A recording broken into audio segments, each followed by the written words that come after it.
Ladies and gentlemen, I am privileged to say a few words to you in this most modern and novel manner. Privileged because it's the first living Vitaphone announcement ever made announcing the coming of one of the year's outstanding pictures. What is the picture? Oh, well, of course, you've guessed that I'm referring to Warner Brothers' supreme triumph, Al Jolson in The Jazz Singer, with May McAvoy and Warner Oland, and a superb cast directed by Alan Crosland. And it was taken from the play written by Samson Raffleson. Now, this picture, with Vitaphone accompaniment, and Al Jolson singing many of his songs in his own inimitable manner, is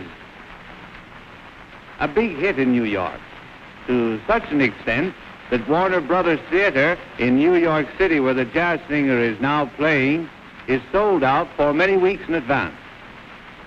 Now, I'm going to show you how they were trying to get in to see the opening performance of The Jazz Singer in New York City.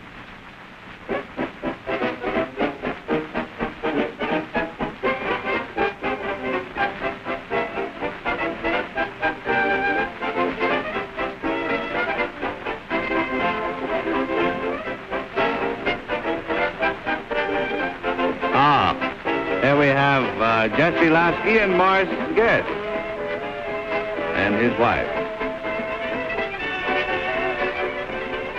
And Joe Skank with the bowler. And Louis Silvers. He's the chap who wrote the score for The Jazz Singer. And there's Herbert Brandon, the great, the chap with the cane. Oh, and there's Lou Cody. And Harry Wardell, America's favorite soprano. And there's Buster Collier, yeah, oh, Buster's little bashful. And Lita Gray Chaplin. Who's this? Oh, that looks like Irving Berlin with the glasses there, is it? And there's Ben Burney and his jazz band. Ben came out. Oh, and here's Johnny Hines. Oh, hot beat boy. Go right after it. Attaboy, Johnny. Huh? Going right in. Now, and Al Jolson himself.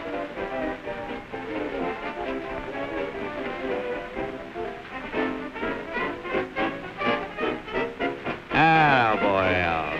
He's sure happy face tonight, huh?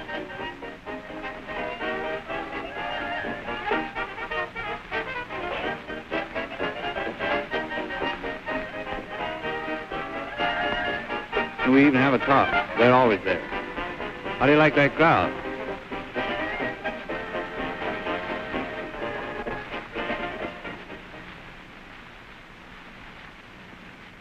Well, tremendous opening, wasn't it?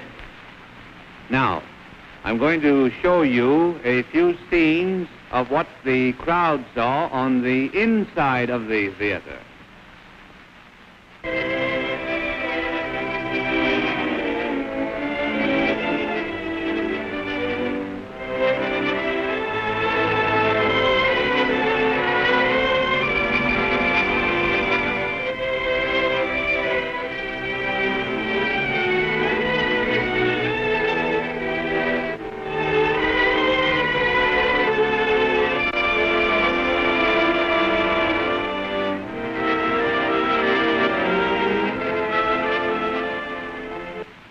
Well, how do you like that?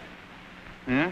Well, you ain't seen nothing yet, brothers and sisters, as Al himself would put it. You know that little scene you just saw there? Well, that was the inspiration for the theme song of Mother O' Mine, which runs all through the picture. It was written by Al and Lou Silvers. Now, I'm going to let you see a few more scenes of The Jazz Singer.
Well, it was great, wasn't it?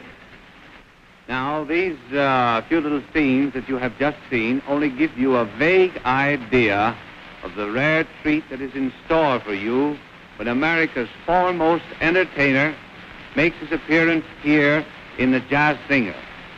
And at that time, you are not only going to have the opportunity of seeing Mr. Jolson, but through this marvelous invention, Vitaphone, you are also going to be able to hear him talk as well as sing. And, oh, Mehmet, how that bird can warble. And now, I'm not going to take up any more of your time, but don't forget, at this theater, Al Jolson in the Jazz Singer. Good night.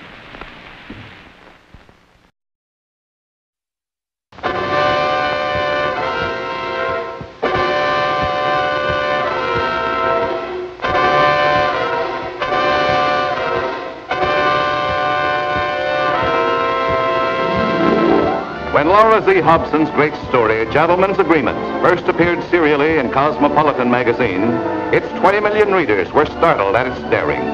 As a book, Gentleman's Agreement still leads all bestseller lists month after month. No story of the last decade has hit the literary world with such terrific impact. The author has deftly treated a tabooed topic to give it excitement, exhilaration, and entertainment. And now, as a motion picture, Gentleman's Agreement is accorded the highest honor a picture can be given.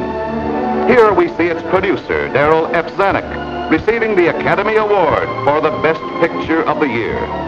To do the screenplay, Mr. Zanuck engaged Moss Hart, who wrote Lady in the Dark, The Man Who Came to Dinner, and other great stage hits.